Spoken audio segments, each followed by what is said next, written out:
កាត់ភូមិបងឯងសម្រិនទៅឲ្យក្រោមការគ្រប់គ្រងរបស់វៀតណាមដោយរក្សាទុកនៅខ្សែព្រំដែនដដែលប៉ុន្តែត្រូវកាត់ភូមិនឹងទៅឲ្យវៀតណាមគ្រប់គ្រងដែលជាភូមិរបស់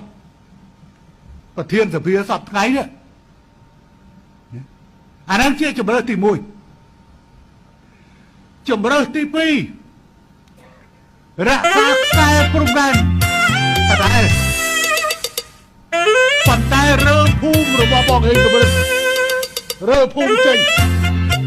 រកដីឲ្យគាត់ធ្វើភូមិថ្មីនៅក្នុងដីខ្មែរអានឹងជំរើសទី2សែនអើយអើយសែនឈួតមែនតែនឲ្យយួនរាប់លានទុនត្រៀនអង្គធិបតេយ្យកាន់សាំងមុតកង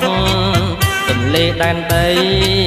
សែនកាត់រាល់ថ្ងៃរៀងខ្មែរមិនអាចនាងយាយមកដល់ក្រចេញអូរតនគិរីមណ្ឌលគិរីស្ទឹងត្រែងខ្មែរព្រួយភ័យដឹកនាំយូរទៅឃើញតែបាត់ដី CLV ស្អីនយោបាយថ្មីបោកខ្មែរស៊ី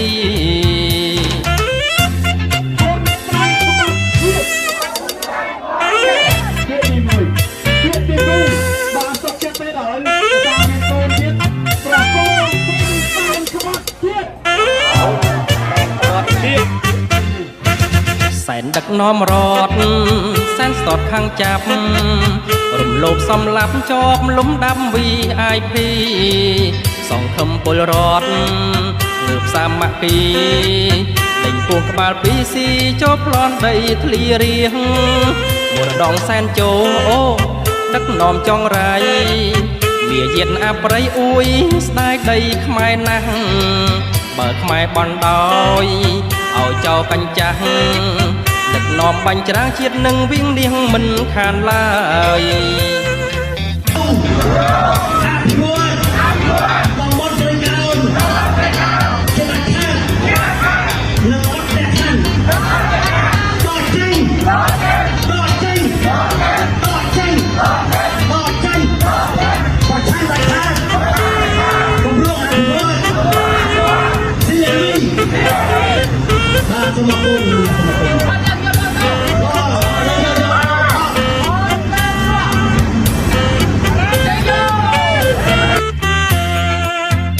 ដឹកនាំរត់